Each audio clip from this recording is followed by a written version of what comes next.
when we said we wanted racism out of the United States, we were not talking about Cracker Barrel.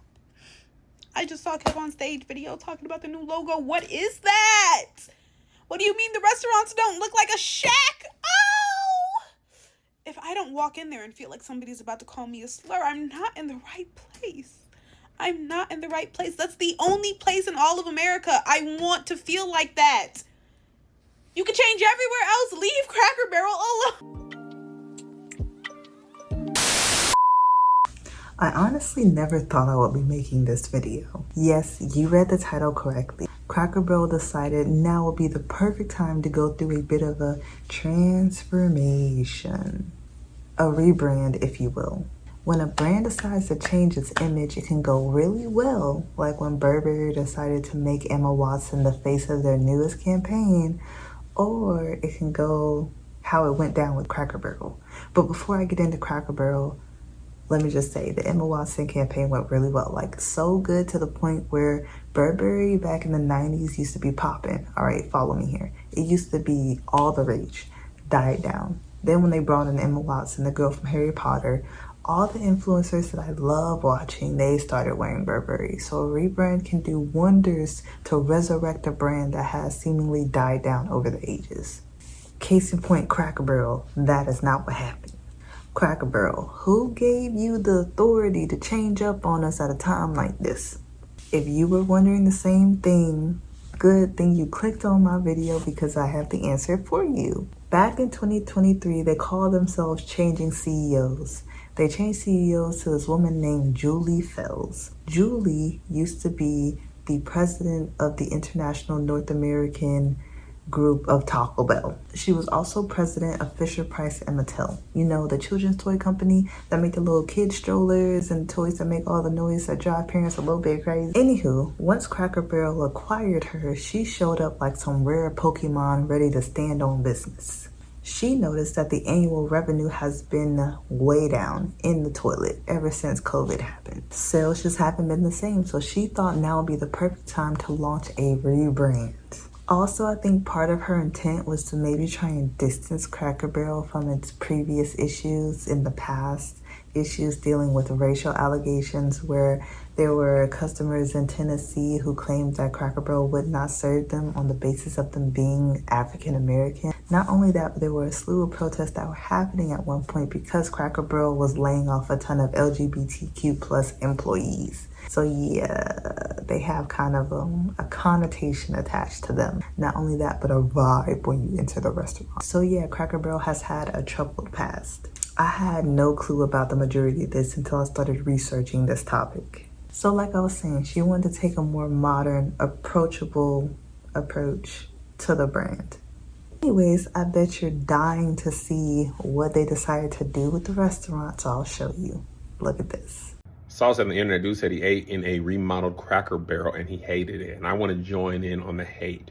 If the Cracker Barrel don't look like the Jim Crow South, I can't eat there. You got to have the racism aesthetic. You got to have the rocking chairs and the hint of segregation in the air. If I don't feel like I'm on the set of Sinners, then how do I know I'm in a Cracker Barrel? This is a gentrified Cracker Barrel. They done took all the character out of it. And I know the edges of the pancake ain't burnt. I got to feel like somebody wants to say, "Good morning, boy," when I go in, with respect. And no respect at all. I feel like they want me to work there, but they don't want to pay me ever. And I've got to live there. That's Cracker Barrel's thing. If you take that away, what is it? A Denny's, IHOP, a place I don't want to be at. Not only did they change the inside of the store, they changed the logo. Cracker Barrel's new logo and $700 million brand overhaul sparking some backlash from customers and critics who say the company is abandoning its country roots. You see the old logo on the left there with the older gentleman, the Cracker Barrel kind of leaning back into things. The new logo, yeah, to put it politely, looks pretty bland. The stock did fall about 10% yesterday. Joining us right now with more on what's turning into a major branding blunder is Americus Reed, Wharton School Professor of Marketing. Americus, let's walk through this and talk this through. I am not a huge fan of the new logo. I think it's boring. Don't know what I think about the stores as much. The white doesn't bother me quite as much. But it does look like they mishandled this pretty badly, and it got picked up by social media. And now what? Yeah, I love that point. I mean, social media is outraged about this.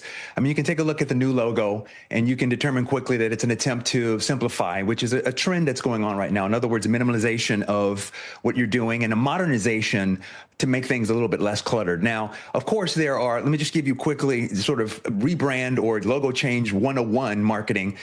You definitely want to tweak a little bit. That's point number one. Point number two is you want to make sure that along with the change, you have the story ready. In other words, you have the narrative prepared to tell consumers why you're doing this and what's behind the change. And so if you don't do that, then you can see what we're seeing now, which is a lot of people filling the silence with respect to their negative reactions to the logo. And then point number three is to make sure, and I'm not sure if they did this or not, but you make sure you do a little tiny test of things with your most loyal customers. And you just get a pressure test to see how they react. Because if it's this kind of vehement sort of vitriol anger, you could probably pick that up in a smaller test and you can figure it out way before this spirals out of control in the way that it has. And in hindsight, or actually with like a bird's eye view of this entire situation, I feel like people were equally upset about the logo change as they were about the changing to the interior of the restaurant. Social media burst into flames. They were not feeling the redesign whatsoever. Cracker Barrel, we need more racist in that logo. I'm not gonna lie, like some things just gotta be wrong to be right, and that's one of those ones. Like you can't go to Cracker Barrel and just be like, oh, I'm supposed to be here. No, it's not supposed to be included. I'm supposed to feel like, oh, I got a little taste of what the white man had going back in the day. You know what I'm saying? Like, just like with my mama's supposed to be wrong for me never to be right. You know what I'm saying? Like, it's supposed to be like that. So where do I sign on the dotted line petition to reverse that back? Because that's not right. Now, if it were any other restaurant like a Denny's, I don't think people would have cared as much. The backlash was so extensive that Trump even went to Twitter to express his disdain for the new logo. What I do find interesting about this situation is the fact that the issue was universally hated, like by conservatives and liberals. For a moment, it kind of unified the country, which I think is kind of nice. Now, in order for us to fully understand why people are so outraged by the situation, it's important to discuss the what and the why of Cracker Barrel. Like, what is it? Like, why is it like this? How did it come to be? The whole shebang. Turns out Cracker Barrel isn't just some store where you can buy souvenirs and food and be on your way. The history actually runs a lot deeper than you would think. Cracker Barrel was founded in 1969 by Dan Evan. Around this point in time, America was really inspired by the German Autobahn, and they wanted their own transcontinental highway, a highway that would run through the states so you can get from point A to point B as quickly as possible.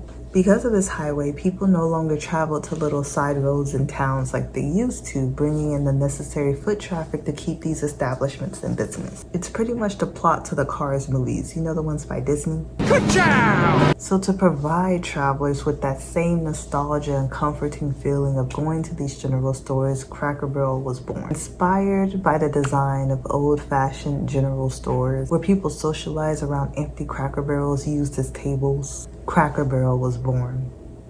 The name itself reflects this nostalgic concept about how they used to keep crackers inside of barrels at these general stores. Empty barrels also served as tables whenever people would come together and socialize. They would use it for playing cards, games, things of that nature.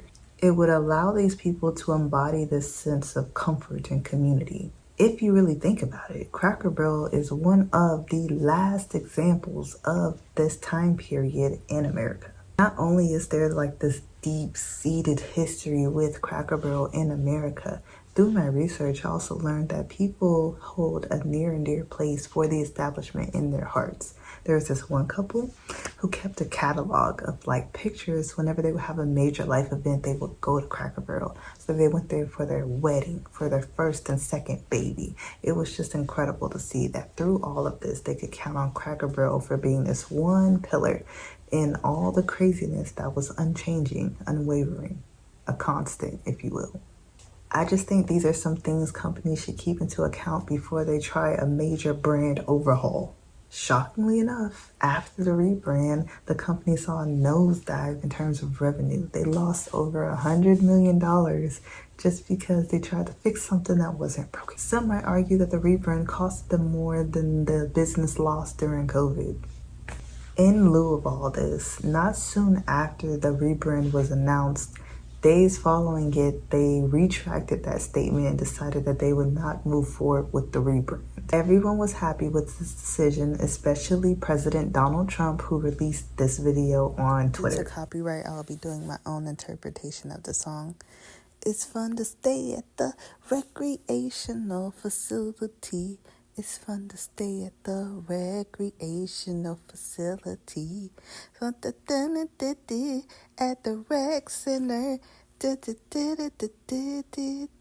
It's fun to stay at the recreational facility. It's fun to stay at the recreational facility. Prior to making this video, I actually didn't feel any particular way about the rebrand. However, now that I've taken the time to learn more about Cracker Barrel, why it is the way it is, how it came to be, I feel a little differently. How do you feel about this topic? What else would you like me to talk about? I would love to know. Thank you all for tuning into my video, and I'll see you next time.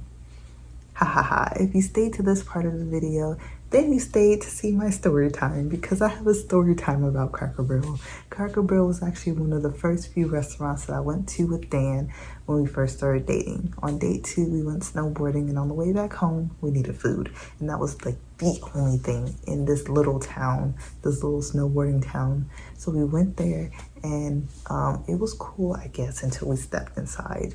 Every patron was staring daggers in our direction, and I don't know if it's because we were 2 minorities walking in or if it's because they just never seen us before, but it was mighty uncomfortable. That is all. That's my story time. If you stayed to this part, comment the word orange so I know it's real. Anyways, I'll see you guys next time. Bye.